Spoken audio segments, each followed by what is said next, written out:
अस्सलाम वालेकुम व्यूअर्स, मेरा नाम है उस्मान और आप देख रहे हैं मेरा YouTube channel Get Set Fun Fact. Viewers, Big Bang एक ऐसा नाम जिससे कायनात के सितारे और चारे मर्ज वजूद में है, लेकिन कुरान में इसके बारे में कुछ इस तरह से बयान किया गया। सूरत अंबिया चैप्टर नंबर 21 वर्स नंबर 30 कि काफिरों ने क्या ये नहीं जाना कि आसमान और ज़मीन आपस में जुड़े हुए थे, तो हमने इनको फाड़ कर जुदा कर दिया और हमने हर जिंदा चीज को पानी से पैदा किया। कुरान हकीम में एक और सूरत है, सूरत रहमान आयत नंबर 33, ऐ ग्रोह जिन्नो इंस, अगर तुम इस बात पर कुदरत रखते हो कि आसमान और जमीन के किनारों से बाहर निकल सको तो तुम निकल जाओ, और नहीं निकल सकते बगैर उसके इख्तियार के।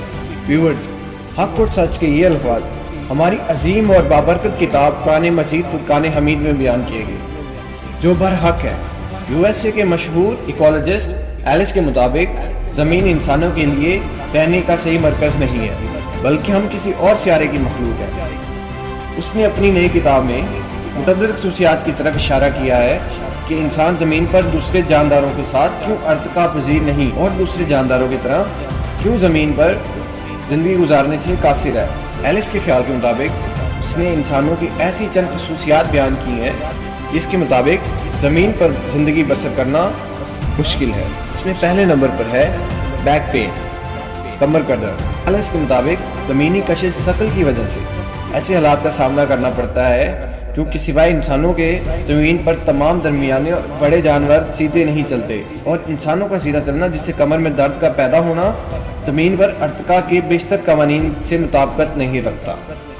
और इसमें दूसरे नंबर पर है इंसानों की स्किन, जो कि बहुत ज़्यादा फ्रेजाइल यानी नरम होती है। इंसानों की स्किन सूरज की रोशनी और दीगर अल्ट्रावायलेट शॉओं को बर्दाश्त करने में कासिर है। एलिस के मुताबिक इंसानों के अलावा ज़मीन पर मौजूद जितने भी जानदार हैं वो आसानी से अपनी ज़िंदगी ज़मीन पर बसर कर सकते हैं, लेकिन इंसान ऐसा करने में कासिर है, और दीगर जानदार बगैर किसी नुकसान के जिंदा रह सकते हैं क्योंकि उनकी सख्त तरीन स्किन पर सूरज की रोशनी या अल्ट्रावायलेट शॉओं का कोई असर नहीं होता।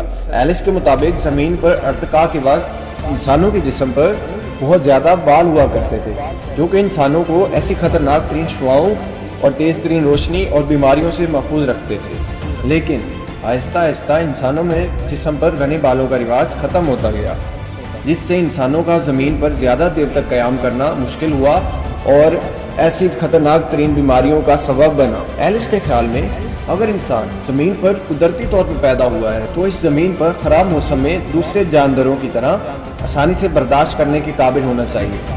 इस पे नंबर 3 पर है, माजी में बच्चों की पैदाइश से शरह अमवात बहुत ज़्यादा थी, लेकिन दूसरे जानवरों में इस तरह का कोई मसला नहीं है। और बहुत ही जानवर ऐसे हैं क्योंकि वो कहीं भी पैदा हो सकते हैं, और बहुत से जानवर ऐसे भी हैं जो पैदा होने के बाद फौरन ही दौड़ना शुरू कर देते हैं, लेकिन इसकी निस्बत इंसानी नौज़ीदा बच्चे कमज़ोर होते हैं।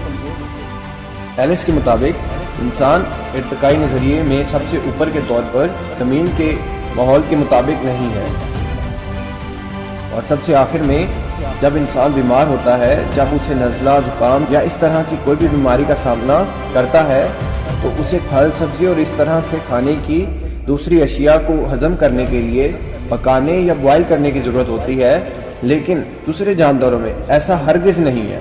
वो किसी भी चीज़ को बगैर पकाए, बगैर बॉयल किए खा सकते हैं, हजम कर सकते हैं। और दुनिया में इंसानों के अलावा कई ऐसे जानवर मौजूद हैं जो इंसानों से कई गुना ज़्यादा साल जिंदा रहते हैं। व्यूअर्स, मेरे मुताबिक ज़मीन एक ऐसी जगह या सियारा है जिसे अल्लाह ताला ने इंसानों, जिन्नों और दूसरे कई अरबों और खरबों जानदारों के लिए बनाया है।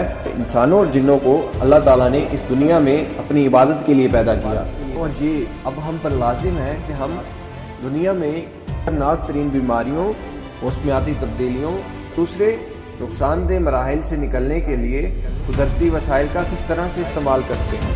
अल्लाह ताला आपको और मुझे ऐसे तमाम तर हालात से महफूज रखें। साथ मैं आपका दोस्त और होस्ट उस्मान इजाज़त चाहूँगा। मिलते हैं नेक्स्ट वीडियो में। अल्लाह हाफिज़।